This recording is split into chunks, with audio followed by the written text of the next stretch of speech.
le premier constat, c'est que c'est des lois médiocres. Pas passables. C'est des lois médiocres. Ces lois ne peuvent pas rendre service aux Camerounais tel que souhaité. Ça, c'est d'abord la première limite. Chers confrères aînés, souvenez-vous, pour implémenter ces 3 lois déjà médiocres, il fallait 32 décrets d'application. Pardon? 32 décrets d'application. Pour implémenter ces 3 lois médiocres pour la décentralisation, il fallait que le président de la République, il faut que le président de la République, à date, ait signé 32 décrets d'application. Au moment où je vous parle, ils n'ont pas encore signé 11 décrets d'application. Moi, j'aime faire de la pratique. Voyez un peu, pour mettre du sable de la Pozelane à la sortie ouest de Douala pour aller à l'ouest, il faut que le ministre des Travaux publics soit sur les lieux pour qu'on déverse le sable, pour qu'on déverse la Pozelane. C'est parce qu'il n'y a personne, de par la loi, sur la sphère région du littoral, pour le faire de façon linéaire. Parce qu'il manque ces 32 décrets d'application. Parce qu'il manque ces 32 décrets d'application. Deuxième cas, moi j'aime les cas. Pour des raisons politiques, ils nous ont fait savoir que pour partir du rond-point à Bonamoussadi, on ne viendra plus dans l'embouteillage, soit rond-point des dos. On va faire le runabout qui côtoie la mer. Ils ont confié le marché à leurs amis chinois. Quand vous êtes à Bonamoussadi, il y a la grosse plaque qui dit que les travaux ont commencé en 2024 et la durée de vie c'est 24 mois. Au moment où je vous parle, allez là-bas. Nous on a un ami chinois qui exploite la carrière au fond. C'est lui qui est en train de verser les déchets de sable que lui n'a pas pu vendre pour permettre à toute la population d'entrer dans 2 heures. Est-ce que vous comprenez ça? Alors, quand vous prenez le maire de la ville, troisième cas, moi j'aime la casuistique. Ça dépasse son entendement. C'est d'abord un autochtone, c'est-à-dire il est chez lui. Il ne peut pas dire, comme on dit au quartier, ah, ça ne me concerne pas. Il doit développer le chez lui. Il n'a pas ce pouvoir. Parce que les 32 décrets ne lui permettent pas d'avoir les mains libres. S'il a réussi à négocier le crédit pour déposer les pavés tels que vous voyez, ce n'est pas payé. Les sociétés qui vont venir placer, il faut le nécessaire. Comme disait l'autre, il faut l'argent. Il n'a pas le pouvoir sur cela. Et vous croyez que c'est le choix de la période qui le dépasse? C'est son trajet. Hein? Il passe là de lundi à lundi, du matin au soir. C'est son trajet. Ce n'est pas qu'il habite Bonapriso, ce n'est pas qu'il habite Bonanjo.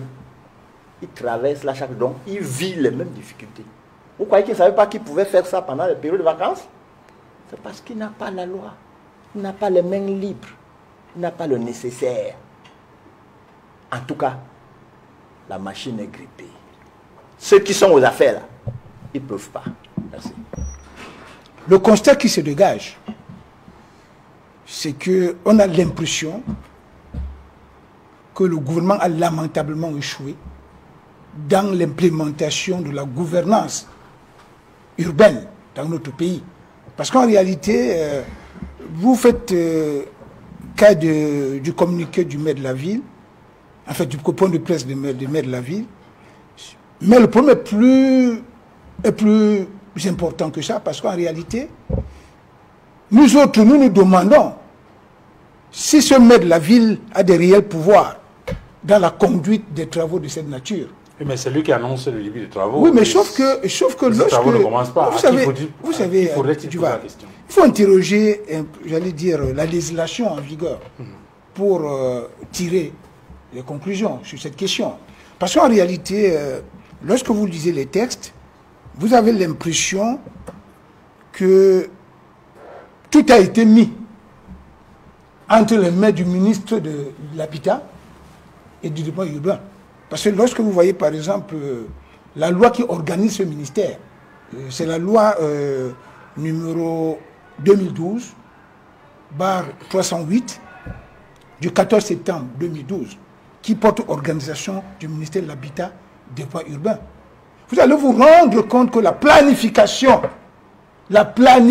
urbaine, l'aménagement urbain, le drainage dans la ville, même la gestion des ordures ménagères relève de ce ministère. C'est la vérité. Et ça nous pose un problème. Parce que vous le savez très bien, Duval. Lorsque vous regardez la Constitution, lorsque vous lisez la Constitution de 96, la loi numéro 96/06 du 18 janvier 1996, lorsque vous lisez les 3 lois, parce qu'il y a 3 lois qui ont été votées en 2004. La première loi, c'est la loi numéro 2004/017 du 22 juillet 2004 portant orientation de la décentralisation au Cameroun. Dans la foulée, il y a une deuxième loi. C'est la loi numéro 2004/018 du 22 juillet 2004 portant,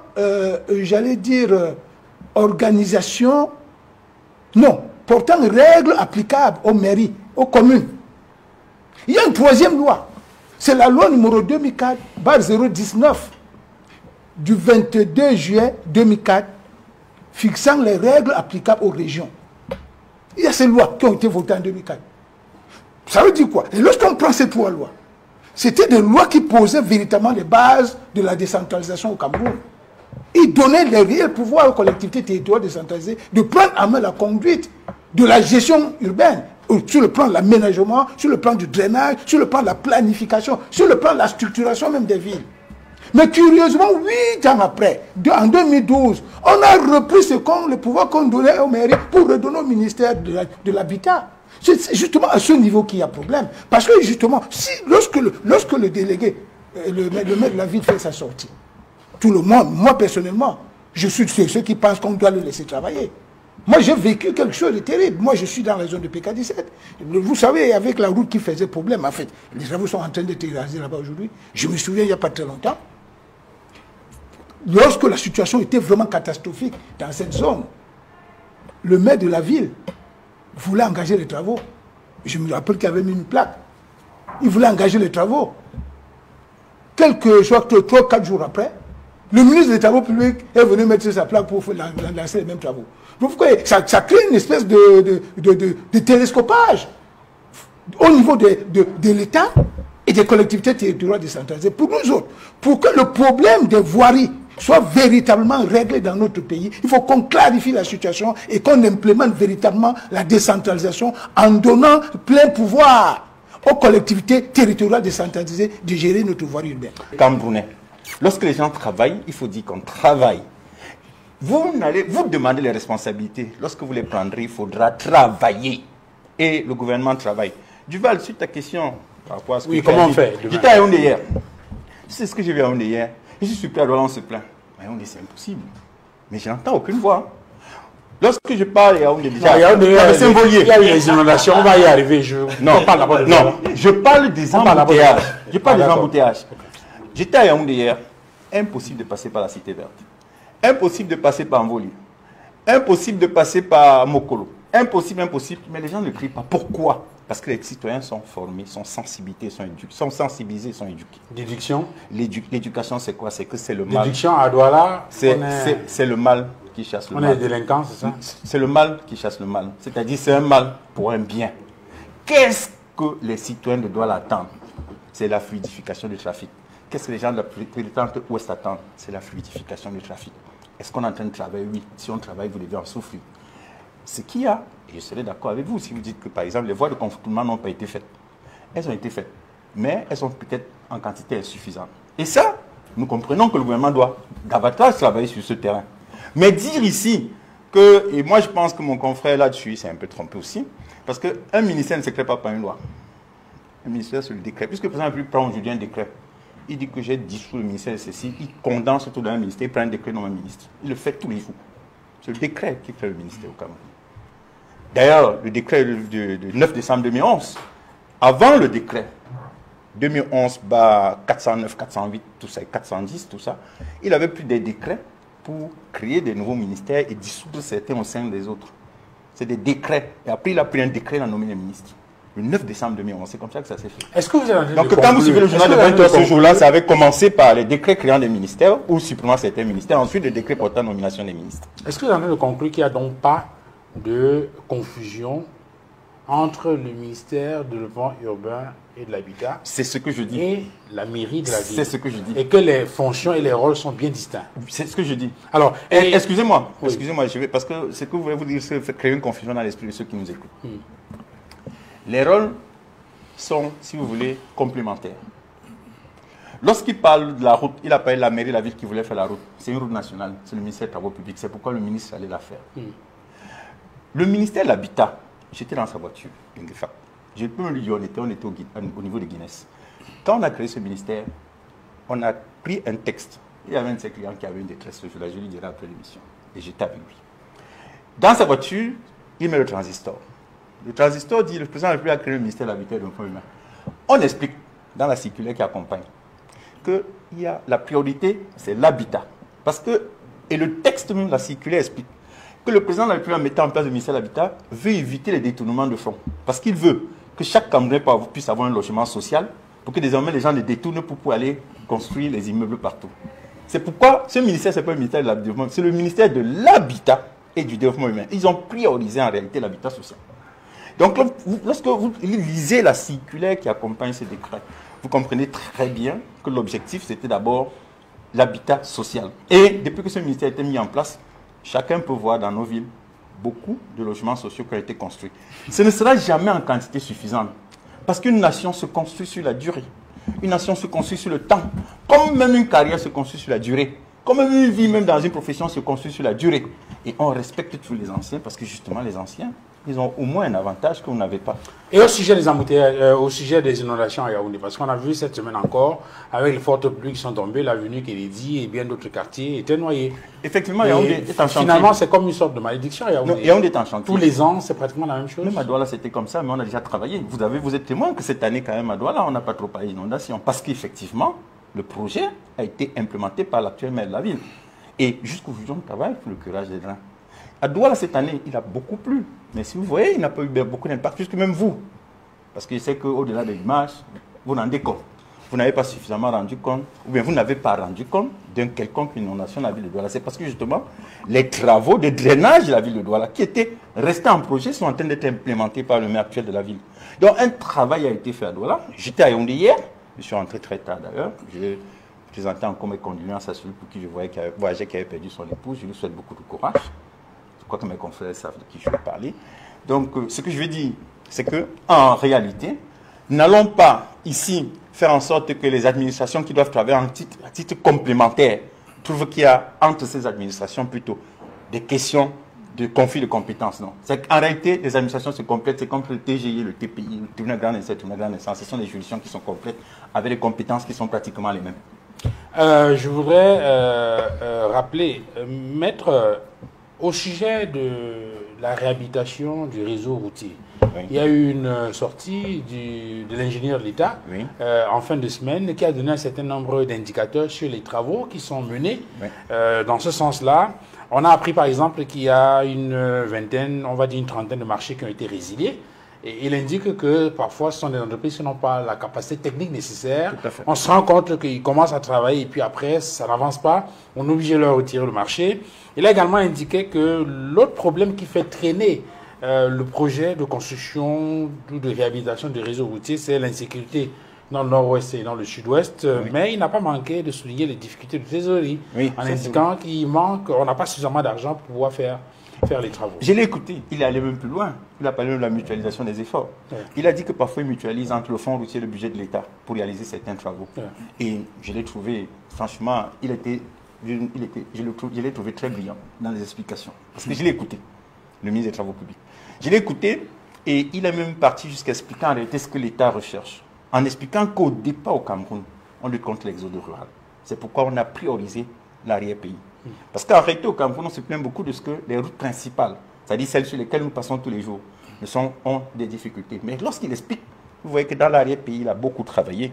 Il allait jusqu'à parler même du pont Accro. J'avais parlé de ça ici à une émission qui a été les ponts qui ont été réalisés dans certaines zones pour sortir. Parce que, comme vous savez, La lutte contre les zones rurales, en réalité, participe de quoi? C'est qu'on veut prioriser le secteur primaire, le secteur de l'agriculture, les secteurs de l'agriculture et de l'élevage. Parce qu'on se dit que lorsque les personnes travaillent dans l'arrière-pays, il faut pouvoir sortir les productions par des routes qui sont bien faites. Donc on a priorisé ces routes secondaires pour permettre aux citoyens, hein, ou alors aux personnes qui vivent dans les zones reculées, d'y rester pour produire et approvisionner les grandes villes. Je pense qu'il a indiqué que dans les prochains jours, il a même évoqué les routes de Garoua, Gaoundéré, il a évoqué un certain nombre de grandes routes et il a bien expliqué le rôle même des administrations. Il a dit qu'il attendait des maires, que les maires, il n'a pas eu d'administration de proximité. C'était un vocabulaire que j'ai beaucoup aimé. J'ai trouvé qu'il était au point dans cette conférence de presse. Alors, je voudrais dans la même veine rappeler que le ministre Nganou Messi a indiqué qu'il n'y a pas de résultats sans moyens financiers adéquats. Il a indiqué que sans entreprise aux capacités techniques réelles, on ne peut pas réussir. Mais ce qui a également retenu notre attention dans cette sortie, c'est qu'il dit que vous pouvez partir de Yaoundé jusqu'à Enugu, au Nigeria, en passant par Bafoussa, tout comme on peut partir de Yaoundé jusqu'à Ouesso, je crois, au Congo. Mais c'est vrai, non? En passant par Brazzaville. Non, c'est pas ce que je voulais dire. Je voulais dire qu'il a fait remarquer, et je crois que ça fait sourire les journalistes dans la salle, que certains récupèrent les images des routes des pays voisins et les présentent comme étant les routes du Cameroun. Et donc, quand ça vous fait sourire aussi. Oui, ça fait sourire. Alors, sur la question des routes de façon globale, puisque là on parle des routes, hein, les routes nationales qui sont, je veux dire, qui relèvent de la compétence de l'ingénieur de l'État, il y a maintenant les routes urbaines. Maître Tegem estime qu'il n'y a pas de conflit de compétences. C'est pas comme s'il y avait une institution qui marchait sur les plates-bandes d'une autre et qu'en réalité le problème doit se situer ailleurs. Il y a peut-être un problème de moyens financiers et qui ne permet pas de pouvoir réhabiliter le réseau routier à temps. Maintenant, sur la question des embouteillages, je crois qu'il ne m'a pas encore convaincu parce que les élèves recommencent l'école demain. Il faut bien trouver un moyen pour arriver à l'école à l'heure. Oui, tout à fait. Je commence par souhaiter une bonne rentrée scolaire aux élèves et aux enseignants de la maternelle, du primaire et du secondaire. Je souhaite également une bonne rentrée scolaire aux parents d'élèves, parce que les parents d'élèves vivent une situation de stress permanent depuis qu'ils savent que la rentrée scolaire devait arriver. C'est pas facile d'acheter tout le matériel des enfants pour l'école, à prêter tout ce qu'il faut pour s'assurer que les enfants vont à l'école dans les meilleures conditions possibles. Ce n'est pas facile. C'est pour cela que j'ai parlé de stress et je leur souhaite beaucoup de courage. J'ai dit beaucoup de courage aux parents d'élèves. Maintenant, par rapport à tout ce qui a été dit tout à l'heure, je ne suis pas totalement d'accord avec Maître Georges Tegem, notamment sur l'aspect du conflit de compétences. C'est une réalité sur le terrain. Il y a conflit. Il y a conflit entre les maires de la ville et les autres acteurs, notamment l'ingénieur des travaux. Il y a conflit de compétences aussi lorsque l'on se rend compte que le maire de la ville et les maires des communes ont des compétences qui se chevauchent aussi. Et cela pose un problème. Il faut que cela soit éclairci. Et je ne suis pas certain, je ne suis pas d'accord avec M. Tegem qui dit que la dernière loi a permis de clarifier la situation. Non. Il faut dire que, j'ai dit, je suis dans la réalité, dans la pratique, sur le terrain. Il y a toujours conflit entre l'ingénieur des travaux, qui est le ministre, n'est-ce pas, des travaux publics et l'ingénieur de ville, l'ingénieur de l'État, et entre le maire et les maires des communes d'arrondissement. C'est une réalité que nous vivons chaque jour et nous faisons des reportages chaque fois et nous donnons la parole aux différents acteurs. Et pourtant, l'ingénieur de l'État, justement, dans cette sortie dont on parlait tout à l'heure avec M. Tegem, indique qu'au niveau de la décentralisation, ça avance. Il dit avoir, justement, alloué un certain nombre de fonds, non seulement aux régions, mais aux communes pour, justement, ces routes-là. Lorsqu'il a parlé, par exemple, des routes régionales, oui. Il a parlé de 18 milliards de francs CFA qui ont été mobilisés en faveur, justement, des régions. Il a parlé des routes communales, entre autres, pour lesquelles on a mobilisé l'argent, comme pour dire qu'effectivement, il y a des fonds qui ont été transférés à ces collectivités territoriales décentralisées pour pouvoir réhabiliter justement les réseaux routiers au niveau de ces circonscriptions. C'est une très bonne question. Vous permettez de mettre le doigt dans la plaie. Combien a-t-on promis aux collectivités territoriales décentralisées? 15% du budget de l'État. Aujourd'hui, ils ont à peine 5%. À peine 5% arrivent effectivement aux collectivités territoriales décentralisées pour mener à bien leur mission. Donc, les moyens sont largement insuffisants pour les collectivités territoriales décentralisées. Les moyens nécessaires qui leur permettraient, les ressources financières notamment, qui leur permettraient de mener à bien leur mission. Et cela fait en sorte que le travail est médiocre. C'est-à-dire pour les meilleurs maires qui travaillent dans nos agglomérations, ils font ce qu'ils peuvent avec leurs conseils municipaux. Ils n'ont pas les moyens. Maintenant, il faut ajouter autre chose, c'est que avec ce problème du réseau routier, que ce soit sur le plan national ou alors sur le plan régional ou communal, outre les questions d'insuffisance financière, il y a globalement il y a un problème de gouvernance. Parce que je pense que la décentralisation, telle que ça a été élaboré et en voie d'implémentation, elle aurait pu être effective si les acteurs impliqués, notamment ceux qui sont à la tête de la chaîne, c'est-à-dire ceux qui sont censés donner le ton, je parle du gouvernement, je pense au ministère chargé de la décentralisation, s'ils pouvaient écouter, je dis écouter, je ne parle pas d'autre chose, écouter les doléances qui viennent des communes, les doléances qui viennent des régions, s'ils pouvaient être soutenus par le Sénat. Et je rappelle que lorsque il y a eu des débats dans les années 90, notamment la tripartite, la nécessité d'avoir un Sénat, ce n'était pas pour avoir des sénateurs qui jouent seulement le rôle des députés, des parlementaires. Parce que nous avons des sénateurs, en réalité, qui se comportent exclusivement comme des députés de l'Assemblée nationale. Or, leur mission principale, c'était de servir de relais pour les doléances, les récriminations des collectivités territoriales décentralisées. Je n'ai même pas l'impression qu'il y a quelque part des rencontres entre les responsables des collectivités territoriales décentralisées et les sénateurs. Il devrait y avoir des réflexions, des rencontres entre les responsables des collectivités territoriales décentralisées et les sénateurs qui sont censés répercuter leurs doléances et faire en sorte qu'ils appliquent. C'est-à-dire qu'on leur dote de tous les moyens nécessaires pour réaliser bien leur mission. Alors Maître Simon Serge-Kaka, lorsque vous suivez cette sortie du ministre des Travaux publics, peut-être qu'il faut interroger le timing. Est-ce que c'est lié au fait que depuis plusieurs semaines maintenant, on dénonce le piteux état du réseau routier national?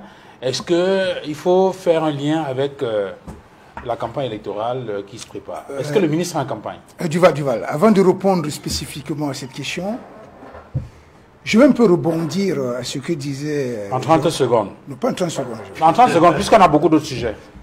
Si vous devez rebondir tout le temps, vous... Duval, mais je n'ai même rien dit. Il a beaucoup parlé, il a dit beaucoup de choses. Il faut qu'on réponde. Hein. Il a dit beaucoup de choses. Hein. Parce que là, nous parlons d'une situation qui préoccupe les Camerounais.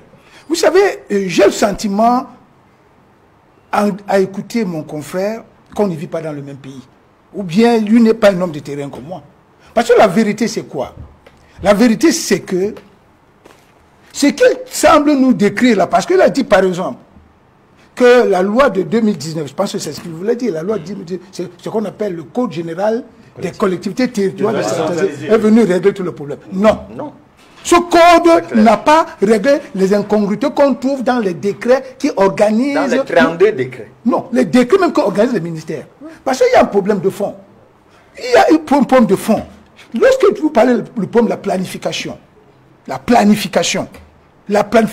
relève de quel ministère? C'est le ministère de l'économie, de la planification, de l'aménagement du territoire. Oui. En réalité, si nous étions dans une bonne gouvernance, c'est ce ministère qui devait être maître d'ouvrage de tous ces travaux. Pas le ministre des Travaux publics. Le ministre des Travaux publics devait plutôt avoir la maîtrise d'œuvre en tant qu'ingénieur de l'État. L'ingénieur de l'État ne peut pas être maître d'ouvrage. On voit partout là, toutes nos routes nationales là, on voit la plaque, on dit maître d'ouvrage, ministre des Travaux publics. C'est une incongruité. L'ingénieur de l'État ne peut pas être maître d'ouvrage. Il doit être maître d'œuvre. C'est une incongruité. C'est pour ça que justement, nous autres, nous pensons, ça, je le dis la main sur le cœur, qu'il faut, c'est-à-dire lorsque vous voyons tout ce qui se passe dans notre pays aujourd'hui au niveau de toutes les villes. Parce que quand vous parlez de Douala et de Yaoundé, moi je vous dis toutes les villes. Cette semaine, si j'étais chez moi à Ezeka, il n'y a plus une seule route. Il n'y a plus une seule route à Ezeka. Allez à Edea à côté, il n'y a plus une seule route. À l'intérieur de la ville d'Edea. Et partout au Cameroun aujourd'hui, c'est comme ça. Ça veut dire quoi? Ça veut dire qu'il faut changer de paradigme. Et moi, je suis de ceux qui pensent qu'il faut rentrer au paradigme des années 60. Où il y avait ce qu'on appelait à l'époque les plans quinquennaux, parce que le développement était effectivement planifié. Et lorsqu'on planifie ce développement, c'est le ministère de l'économie, de la planification, l'aménagement du territoire qui doit être au cœur des actions. L'ingénieur de l'État a dit qu'il y a un fonds routier deuxième génération qui sera une solution en matière. Non, je continue à dire du vache. Moi, je dis ceci. Le ministre des Travaux publics ne peut pas parler objectivement étant dans la posture de maître d'ouvrage. Vous comprenez? C'est pas, il doit lui donner les aspects techniques. Parce qu'il est l'ingénieur. L'ingénieur ne parle pas de l'ouvrage, il parle plutôt de... Il contrôle les travaux. Maintenant, ce que vous voulez dire pour chuter. Georges a dit quelque chose de vrai. Ça, je profite de cette tribune pour le dire. Que les travaux sont effectivement sont réalisés en ce moment sur l'axe PK21, PK14, PK17, PK21 et consorts. Mais sauf que là également, nous ne sommes pas entièrement satisfaits. Parce que ce qui se passe, peut-être, lui ne le savez pas. Peut-être lui ne le sait pas. On a décidé de faire deux voies. Oui. À partir de PK16 jusqu'à l'entrée chez Ferry. Donc l'université doit avoir deux voies. Ils ont fait une voie. Ils ont abandonné la seconde. Non, ajoute. Chaque sens a deux voies. Et fois deux. Oui. Or, ils ont fait juste une lamelle. Une lamelle. Une lamelle, c'est-à-dire qu'il prend une seule voie. Une seule voie. Très bien. Alors, avançons. Sur la question maintenant de la sortie du timing du MINTP, je pose la question. Oui, justement. La campagne électorale. Non, justement. Toutes les sorties des ministres aujourd'hui, vous savez, nous sommes en période de pré-campagne. Oui. C'est normal que quand un ministre sort, même si il dit n'importe quoi, en réalité, l'objectif, c'est de préparer l'opinion sur le travail fait par le gouvernement. Mais sauf que là, à ce niveau également, ils se plaignent parce que eux, maintenant, ils sont dans la posture. Quand ils font des sorties, ils sont dans la posture de deux choses. Première chose, ils doivent d'abord faire le bilan. Et lorsque nous faisons l'exercice de ce bilan, nous nous rendons compte que ce bilan n'est pas très positif. C'est même plutôt catastrophique parce qu'on a des sentiments. Lorsqu'on voit par exemple la situation au niveau des infrastructures. Parce que tout se passe comme si cette saison de pluie est venue mettre à nu les limites de leur travail. Parce qu'aujourd'hui à Douala, on a l'impression que toutes les routes sont totalement dégradées. Moi, je veux vous dire, ça je le dis la main sur le cœur.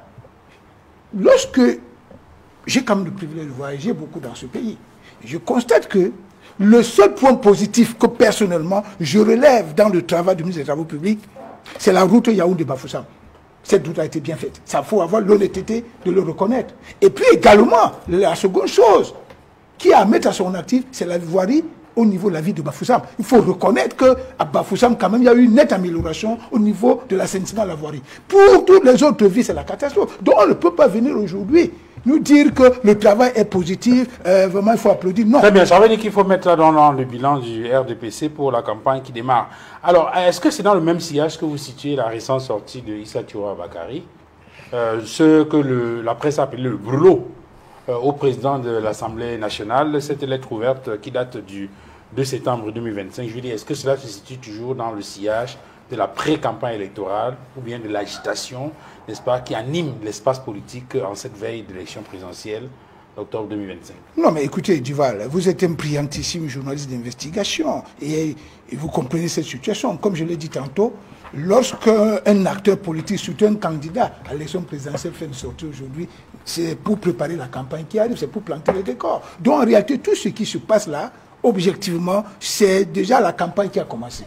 Donc de notre point de vue, ça ne nous surprend pas, c'est de bon ton. Mais je profite quand même de cette tribune pour le dire, parce que je ne sais pas si je vais encore reprendre la parole sur la question. Je pense quand même que tous les acteurs politiques aujourd'hui doivent comprendre qu'il y a des problèmes existentiels qui se posent dans ce pays. Et lorsqu'ils font des sorties, qui intègrent qu'il faut dire des choses qui intéressent les cas. Parce qu'il y a des questions aujourd'hui auxquelles il faut répondre. Parce que les Camerounais en sont préoccupés. Lorsque nous parlons des problèmes des effets... Et sur ce sujet, par exemple, lorsqu'on parcourt le compte rendu qui est fait par les journaux, si on prend le cas de Mutation, Mutation dit que, à part du mémorandum de Issa Thioura Bakary, dans une lettre incendiaire adressée au président de l'Assemblée nationale, le candidat du FSNC fustige les retards criards en matière de services sociaux de base et la misère des populations du septentrion. Bien sûr. Il révèle que Paul Biya n'a reçu aucune élite du Grand Nord depuis pratiquement 5 ans. Non, justement, ça corrobore ce que je suis en train de dire. Que, en fait, lorsqu'un acteur politique...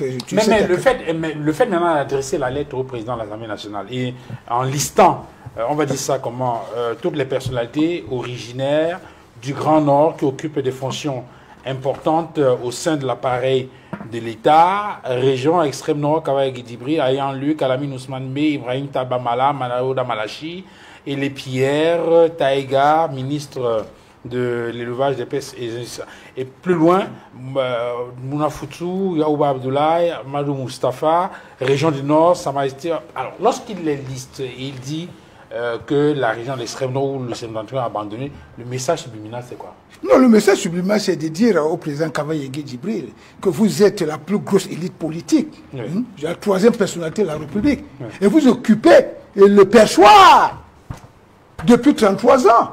Ce monsieur président de l'Assemblée nationale depuis 1992. Ça fait 33 ans aujourd'hui. Quand vous êtes là, ça fait 33 ans, mais rien n'est fait dans votre région d'origine, ça pose un problème. Lorsque vous évoquez, par exemple, le problème des services sociaux de base, c'est une grosse incongruité que d'avoir la troisième personnalité à la République. Et dans sa région d'origine, les gens ont de la peine à trouver l'eau potable. Les gens ont de la peine à aller se soigner dans les hôpitaux. Je vois souvent vos reportages, je vois les reportages de d'autres chaînes de télévision. Lorsque vous voyez la situation globale qui prévaut dans cette région, tout le monde en est totalement surpris. Donc la vérité, c'est que je pense, de mon point de vue, je peux me tromper, mais c'est ma lecture à moi, j'ai le sentiment que le ministre Issa Chiroma Bakari a saisi le taureau par les cornes. Il a, comme on dit souvent, l'occasion faisant le larron, il a profité de cette occasion pour interpeller son grand frère, Kavaye Djibril, pour dire que, mais monsieur, vous êtes aux affaires depuis 33 ans. Votre région est totalement abandonnée. Cela veut dire que vous êtes en situation d'échec. Vous n'avez même plus à venir faire campagne ici. En fait, c'est un discours que moi j'ai compris. Alors, qu'est-ce qui retient votre attention dans toute cette agitation pré-campagne électorale, Maître Augustin Gueffard? Je rappelle qu'au-delà du brûlot, j'aime bien cette expression utilisée par la presse cette semaine pour qualifier cette lettre ouverte adressée au président de l'Assemblée nationale, une lettre adressée par Issa Chiroma Bakari au président de l'Assemblée nationale. Il y a aussi, on va le dire, l'agitation au sein du RDPC, avec notamment cette semaine une note qui donne des indications sur l'organisation de la campagne, sur le plan médiatique au sein du Rassemblement démocratique du peuple camerounais, et une autre agitation en rapport avec les cadres du parti qui se mobilisent ça et là pour, on va dire, pour préparer le candidat Biya à être réélu au terme de cette campagne électorale. Mais il y a aussi cette sortie de l'ONU qui dénonce les restrictions de l'espace civique à l'approche de la présidentielle. Et quel est le thème qui a le plus retenu votre attention? Oui, Duval, le brûlot du ministre Issa Chiroma est venu à point, au moment indiqué. Souvenez-vous que nous sommes dans une république, dans une démocratie. Elle est constituée de 3 pouvoirs. Le pouvoir exécutif, le pouvoir législatif et le pouvoir judiciaire. Le pouvoir législatif au Cameroun, il est confié au Grand Nord. Ce n'est pas moi qui le dis. Le RDPC a partitionné le pays par tribu, par ethnie. Alors, le ministre Chiroma, il dit donc à sa communauté, les freins à la démocratie dans notre communauté, c'est l'émiettement de la population. C'est l'émiettement de la population. 2 grandes têtes vont sauver cette zone, à condition que tout soit uni. Il fait sa part. Il s'agit de M. Bello Bouba et lui-même, M. Issa Chiroma. Et respectueux des données, il s'adresse à leur aîné. Écoutez et organisez. Ne dites pas que je n'avais pas dit ma part. Alors, il sait que M. Bello Bouba est en campagne. Il hésite pour la fusion. Or, dans ses rangs, il y a beaucoup de têtes qui sont pro-fusion, de sorte que le Grand Nord présente un seul candidat. Il sait que Comme lui, il est allé saluer la population du Grand Nord. Tout le monde a vu. M. Bello Bouba est venu, il est entré en campagne. Et lui, le PAN, il va venir avec assez d'émiettements qui viendront au nom du RDPC. C'est pourquoi il fait la liste de tout cela. Que je sais que vous viendrez en campagne. Ça ne nous rend pas service. Voici comment